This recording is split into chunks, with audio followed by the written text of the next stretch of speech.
Hey friends, it's Ian Khan here at HLTH2025. I've got with me Matthias, who's from UPSC. We're going to talk about innovation, the healthcare system, what is happening, how's the innovation trend going forward. But Matthias, welcome to The Futurist. Thank you for joining us. Yeah. Excellent. Tell us about your organization and what are you guys focusing on right now as of 2025? Yeah, so UPMC Enterprises, the part of UPMC that I'm part of, is a healthcare innovation and investment arm. So we really try to take, I think, the insights we have in terms of like what are the unmet needs in medicine and translate them into, solutions, both on the digital healthcare side and on the life sciences side that ultimately can better serve our patients. Okay. And so I think from that perspective, what we're really focused on right now is, I think, understanding the role that technology, large-scale data and AI can have in accelerating that innovation process, that creation of insights in the future. I think on the digital healthcare side, I think we've probably been trying to do that a lot more because I think there's more data out there. There's general EHR data. There's data from a perspective of patient engagement that's out there that can be leveraged. I think on the life sciences side, things are still a little bit more disparate. Things are still a little bit more siloed. But I think there's a lot of opportunity to really leverage that data in the future as well to discover better targets, better drugs, and bring new therapies to our patients more quickly. So I think that's why we're kind of excited about that convergence between the use of tech and AI in life sciences and in healthcare and health tech more broadly. Of course. Let's talk about innovation, right? Yeah. There's a lot happening. It's not just the show here, but generally, there's an over investment, as an example, in AI. Everybody is investing in AI because we think it's great and it's going to solve a lot of problems, right? What else is being invested in, and what else should we invest in that we are not investing in, is my question. Are the investment buckets in the right place? So that's kind of my one question that I want to ask about. When you see healthcare investments, do you think it's going in the right direction? Well, I mean, there's a lot of problems out there, and there's finite resources and finite capital, right? Yeah. So I'm sure there's plenty of things we could talk about that I think are underinvested from a perspective of what we can do for patients. But I think at a more conceptual level, when it comes to tech and healthcare innovation, they really at the moment seems to be a focus on the hammer, not the nail, right? Which is like we all believe that AI can solve big problems, and I think people invest in the technology per se, not recognizing that I think without the right type of data, without the right scale of data, without the right quality of data to apply that technology to, we're probably going to end up potentially in a dead end or in places that we don't want to go. Yeah. And I think that's where we are focused as a healthcare system, where I think we pretty much are at the source to a degree to make data more accessible, to think about how can we enhance data, how can we partner around enriching data to ultimately make sure that these very promising technologies where AI can ingest that data and create unique insights and drive innovation will actually be successful because the data we're training AI on is of sufficient quantity and quality to make a dent in the end. Yeah, totally. Do you see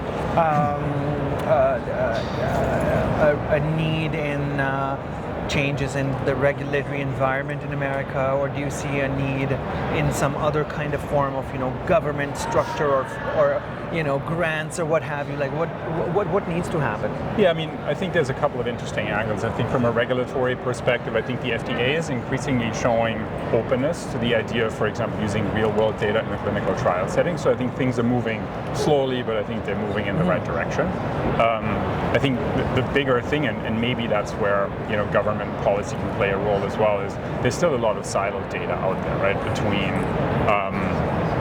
healthcare, between pharma, between tech, consumer-focused data. They all exist in their silos, and everyone I think recognizes they need to come together, but I think we haven't established a framework. There's not a trust established between different players of the industry to do that at scale, and maybe that's where policy needs to step in and basically say, okay, the same way that we established HIPAA at some point as a framework in terms of like how we protect patient privacy, as an extension of that, how can we join data up in a responsible way where it's possible to do that without undue risk to patient privacy, but also without basically the risk that one contributing party takes advantage of the other contributing party when it comes to realizing the benefits and the ROI on that investment in joint data. Yeah. Well, when you look across the ocean into Europe as an example, do you see there are things that maybe Europe is doing faster, and not because it's competitive and we're trying to compete, but are you seeing maybe in some other parts of the world that hey, something is different and we should have that, and vice versa? Yeah, I mean, I think on the point that I just raised, I think some interesting things that are happening in Europe, and maybe that's the benefit of having single payer systems, for example, or more nationalized healthcare systems, is that data can be made available for research at greater scale. I mean, you think about the UK Biobank, for example, right? Building multi-omic data at scale. It's not happening here, right, to that degree. And I think that's sometimes where, the ability to kind of like drive a vision, drive a strategy at a national level can yield a lot of benefits. Whether we'll ever get that in the United States based on, I think, the healthcare structures that exist here, we will have to see. But I think at least you can take, I think, some inspiration from it. And, I think in some ways we at UPMC look at ourselves sometimes like, hey, we are at a scale where we are arguably a small European country ourselves. And why can't we be the ones that, don't wait for the US to figure out the next US biobank, but let's do it at UPMC or do it with some of our partners. Of course. From your perspective, as as a participant in the healthcare system, as a consumer, right?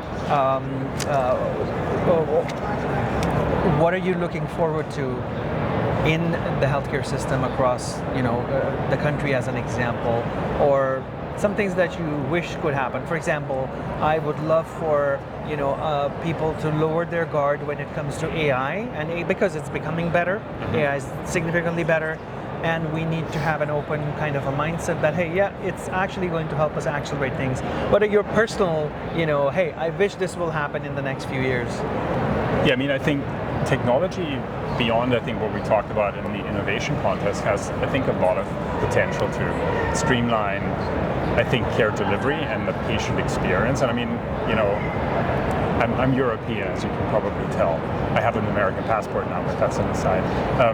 Americans always make fun of Canada and Europe from a perspective of how long it takes to receive care in those countries. But at the same time, I think my personal experience in the US here is we've been on a downward slope from a perspective of access to care. Like the wait times to get into a specialist here have gotten longer and longer, and I think part of that is driven by the capacity constraints on the provider side. There's not enough physicians, there's too many patients, there's too many problems out there, and we need to unload physicians from a perspective of really being quickly available for the patients that are treated most and giving them tools to kind of manage the health care of most individuals that primarily need a little bit of monitoring but not active intervention more efficiently. So I mean, my vision is let's be at a point in 5 years' time where you can have an appointment with a cardiologist within a couple of weeks again, and it's basically not going to be scheduling months out. And I think technology and AI has probably an important role to play in that, in terms of streamlining that clinical process that guides physicians on where to spend their time. Yeah, totally. You mentioned Canada, and so I live in Canada. I know the healthcare system there.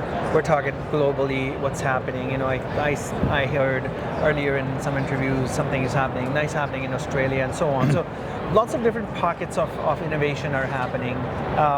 Any final comments on what innovation should focus on? What should be the focus of innovation going forward from now on, going just immediately? What should innovators be thinking about when it comes to solution creation? Yeah, I mean, I think one thing that, and it's very basic, but that rang, true for me in one of the panels that I was sitting on today, is people, reminded the audience of the fact that, hey, we sometimes have a habit of falling in love with technology and focusing on the technology as opposed to focusing on the problem that we're trying to solve. And I mean, I think that's a fundamental concept, right? If you want to innovate, you want to innovate where it matters and be less wedded to what my solution will be and more wedded to finding the right solution from a menu of options. So I think that's just what I think is critical about innovation. We innovate a lot, but do we innovate in the right places? Probably not all the time. So the better we do there, the better off, you asked earlier, what would we need?